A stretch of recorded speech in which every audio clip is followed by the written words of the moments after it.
So today, I'm trying to take it easy. So I only walked for like 15 minutes, which was the rest of the time I'm just sitting down, right? So I still have to lay down for at least an hour and 15 minutes, and even then I'm hurting before noon, right? Um, like I said, right? All I can do is explain how the disability has been working since I fell. Now, like I told you before, with the medication, or if I can lose so much weight, maybe. I ain't saying I can't, beat the arthritis pain one day, but that'll take time, right? Since I'm now 327 pounds, right? 327 pounds, right? Now they're asking me, well, why did you go to the hospital? Well, because, like I told you before, and you keep making me repeat it, I was injured before in another store where I got a accident in. And, I'm not allowed to use the name of the store because we did a settlement over that. I told you that already. And I even told the lawyer of the store I would just mention that, since it's already been mentioned on my channel, that from there on out, right, I won't use the name of the store as the settlement says. Right. Now, I'm not supposed to really tell you the amount of the settlement, but it's not bad. It's not bad. And that's all I can say about it. We got a settlement. That's all I can say legally. I just can't mention the store, right? Name anymore, right? So if you took down that part of my YouTube page, I don't care. Okay, whatever. But it's not because I'm doing wrong. It's because you're not following fair use right and copyright law for music. For music. You're trying to apply it illegally and differently for music, which what is that about? Our articles of freedoms, right? Freedom of the press, right? Freedom of speech, freedom of religion. Well, see, here's what we mean, right? You're writing a song, well, which is like a poem written by Edgar Allan Poe, right? Right. Well, the poem and the song have lyrics, right? Well, if your lyrics are good lyrics and make sense, I can quote them. I'm sorry, I'm watching Goldmember and Mini Me was humping Beyonce Nick Knowles' leg. That was just funny at that time. They can do that and get away with it. Alright, in 2002, it's Goldmember, but anyway, sorry. Now, it's not that he's really humping it either, it's just the idea. This is the idea. Would be funny. Would be funny. To some people. Now, I don't even know if technically it was her real leg. So, again, I'm watching Goldmember.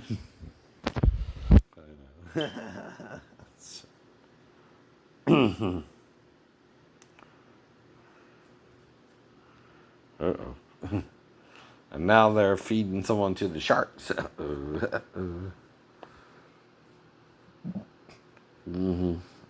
And again, right, Seth Green's character is Gumball, right? But the actor, Seth Green, still has hair. So he must be wearing what's called a bald uh, hairpiece. I guess you still call it a hairpiece.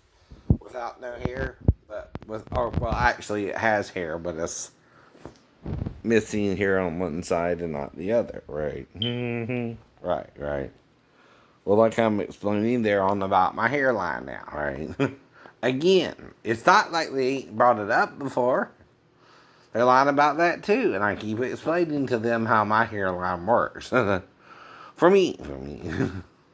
It ain't your hairline. And how it works for me might not be how it worked for your hairline. But again, if you go to a doctor, they'll say, well, there's genes that make your hairline do that. And there are genes that don't, right? So I'm taught by Christianity and faith in God that you can pray to God and even that can be healed, right? Your recessive genes anyway, right? Or dominant gene anyway. Now, all it takes to go bald is one dominant gene, right? Of that particular trait, right? For a male. For instance, it takes one with the male, but two with the female, for example, and she can go bald, right? But either or can go bald, right? Now, the side that is higher is on the right side, which is also more associated with the male. But the side that's not is the left side, which is associated with the divine female. Because the male is also what? Male and female. Male and female. Not like the Lord is, was, and is to come. Nor can we become two other beings who can talk to us in a conversation. Where they thought it was Moses and Elijah. But Moses and Elijah, again, would have to appear out of thin air, like I'm telling you about, if they come back, right? Or be born again, right? What did Jesus say about the shepherd of the sheep, though? How does he come? He enters in by the door. He enters in by the door of the sheep. What's the door of the sheep? The female. The female sheep brings in the sheep, too, to the pasture, right? Male or female, or hermaphrodite occasionally. And guess what you're doing? You're lying about that and confusing yourself. Yes, yes. If Enoch and Elijah come back, what do they have to be righteous men? Born again, born again. And did not Nicodemus ask, can a man be born again if... no. Can he enter into the womb a second time? If he didn't die according to the Christians, I guess he can. I don't know. Right? Right. See what I mean there, Christians? So like I said, I'm continuing, though, from my conversations up to now, when I mentioned Enoch and Elijah being one of the two. But how would you know who was in the spirit of Enoch? Who went to heaven? Would he have a dream he saw the throne of God in heaven? Hello. While on the earth. Who, God is the God of what? Heaven and earth. Heaven and earth, right? Now, heaven represents the male and the earth the female, too. She's XX, which is solid. He's XY, which is two different genes, right? Or he's not solid like the female, right? Now, the hermaphrodite, though, is triple X with a Y. Uh-oh. Really? That's more feminine than masculine, ain't it? So, Jesus was valued at the price of a woman. Or a slave, male and female, gored by an ox, right? Which you paid the same price for whether it was a male or a female slave, too.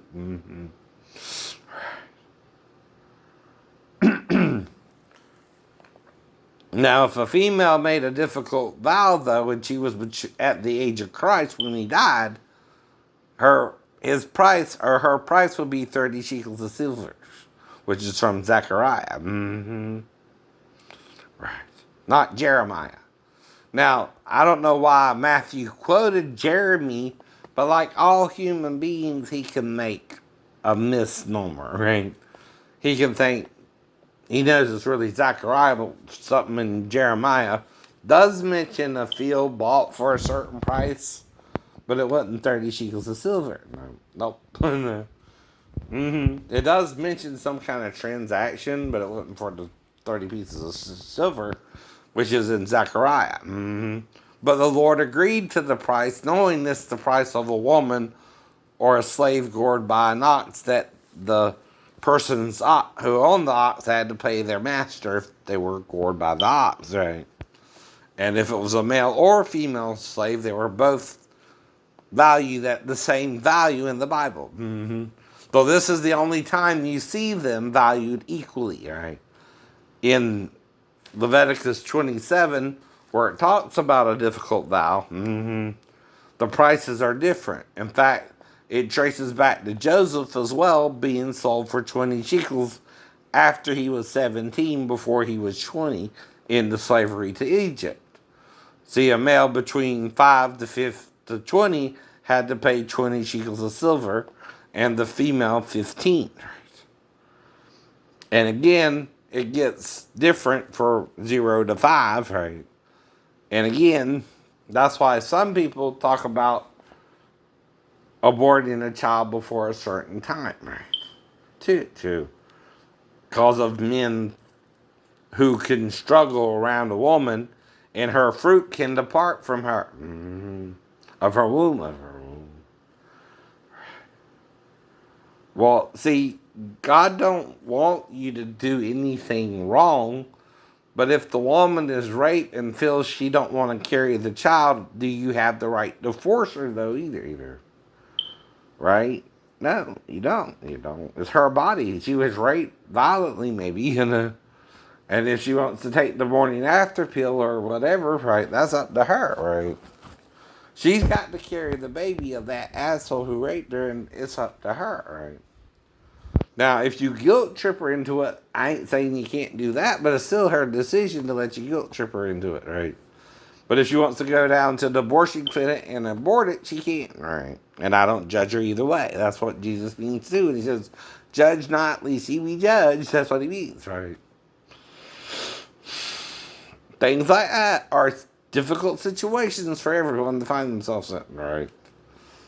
But you got to understand, I know. Maybe a more faithful woman, okay, could understand that. But a woman who doesn't know Jesus yet, you can't force her to be like you, right? In it, right? Either. If she wants to abort the baby, I would understand that and support her right to her own body. But I don't encourage men to rape women. But if you do, that's an option for her to do if she's an unbeliever. And now a believer would have your baby, but again, does Christ force you, right? Or would Christ understand, right? He even told Judas it had been better for him to not have been born. So, what about that? Maybe that's kind of the point. But you are, and he still did what he did, right? Right. But does that mean, though, okay, the woman still can't abort her child, right? In her body, and this is about her rights to her own body if raped by a stranger, right? Don't forget that, Catholic girl. That's all I'm saying. You're a believer, okay? But not everybody is. So no. Freedom of religion means also you have the right not to believe, right? And that's what abortion is probably for, those who don't believe in Jesus like you do. Right? So you cannot force an unbeliever to act as you would act. Right. Right. Okay.